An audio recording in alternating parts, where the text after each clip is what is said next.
Hello, જય શ્રી કૃષ્ણ બધાને, જય શ્રી રામ દોસ્તો. અને આજે ખુશીની વાત એ છે કે આજે મારા 1000 સબસ્ક્રાઈબર પૂરા થઈ ગયા છે. તમારો બધાનો ખૂબ ખૂબ આભાર કે જે મારા 1000 સબસ્ક્રાઈબર પૂરા કરવામાં તમે બહુ મદદ કરી છે મને. અને આજે વિડીયો બનાવવાનો પર્પઝ એ હતો કે આજે અમારા બીજા 2 લોકોના વિઝા આવી ગયા છે, જે કે કપલ છે, પતિ પત્ની છે, હસબન્ડ વાઈફ છે.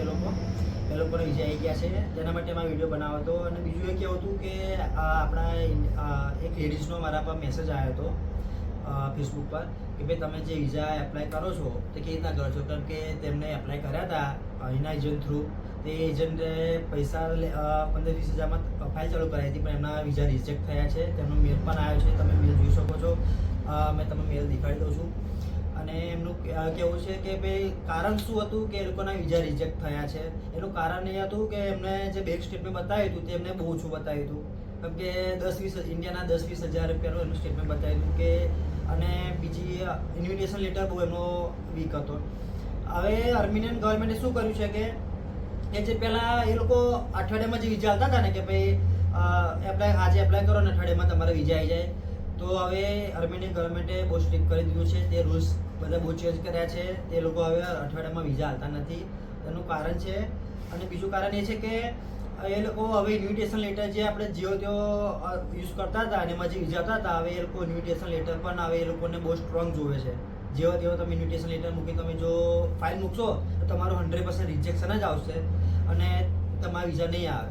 અને અમારો જે ઇન્વિટેશન જે લેટર અમે બનાવી મૂકીએ છીએ એ ઇન્વિટેશન લેટર અમારો બહુ સ્ટ્રોંગ હોય છે. તેનાથી અમે જેટલી પણ ફાઇલ મૂકી શકતા લઈએ ને કે અમે જેટલી ફાઇલ મૂકીએ છે કે 80 લોકો જઈને અમે ફાઇલ મૂકેલી છે, તેના એક પણ રિજેક્શન હજુ અમારું આવ્યું નથી, કેમ કે અમારી પાસે ઇન્વિટેશન લેટર બહુ સ્ટ્રોંગ હોય છે. તેના માટે અમારો વિઝા રિજેક્શન આવતા નથી. તો મારું કહેવું એ છે કે અમે જે આજે વિઝા મૂક્યા હતા કે જે કપલના છે, જે હસબન્ડ વાઈફ છે, તેમના વિઝા પણ આવી ગયા છે. અને એમનો હજુ છોકરો છે, છોકરાના પણ વિઝા એપ્લાય કરેલા છે. વિઝા એ થોડા 2-3 દિવસમાં વિઝા આવી જશે એના છોકરાના પણ, કેમ કે એ લોકો આર્મેનિયામાં લાઈફ સેટ કરવાનું વિચારી રહ્યા છે. તેમના છોકરાને પણ સ્ટડી માટે અહીં જ મૂકવાના છે તે લોકો, એટલા માટે એમના છોકરાને પણ આગળ લઈને આવવાના છે.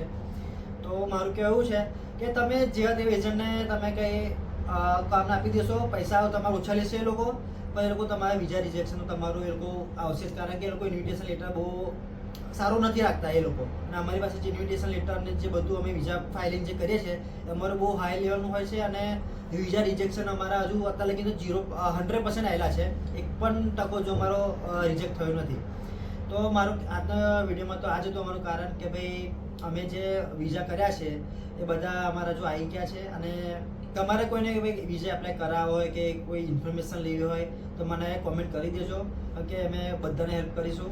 કે જે લોકો આગળ આવીને ફસાઈ જાય છે કે ભાઈ આગળ આવી જાય છે પછી જોબ એજન્ટો છોડી દેવા છે એ લોકોને કે જોબ નથી હાલતા, રહેવાનું નથી હાલતા, તો એ પણ તમે કોન્ટેક્ટ કરજો. અમે બધાની હેલ્પ કરીશું.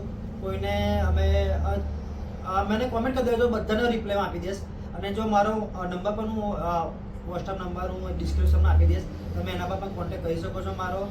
અને તમારો બધાનો ખૂબ ખૂબ ધન્યવાદ કે ભાઈ મારા 1000 સબસ્ક્રાઈબર પૂરા થઈ ગયા છે યુટ્યુબ પર. અને બહુ સારી રીતે બહુ સ્પીડમાં થઈ ગયા છે 1000 સબસ્ક્રાઈબર મારા પૂરા. તો તમારા બધાનો ખૂબ ખૂબ આભાર. અને મળીએ આપણે બીજા વર્ષમાં. આજના બ્લોગમાં તો બસ આટલું જ હતું. મળીએ. જય શ્રી કૃષ્ણ, જય શ્રી રામ બીજા વર્ષમાં. નમસ્કાર.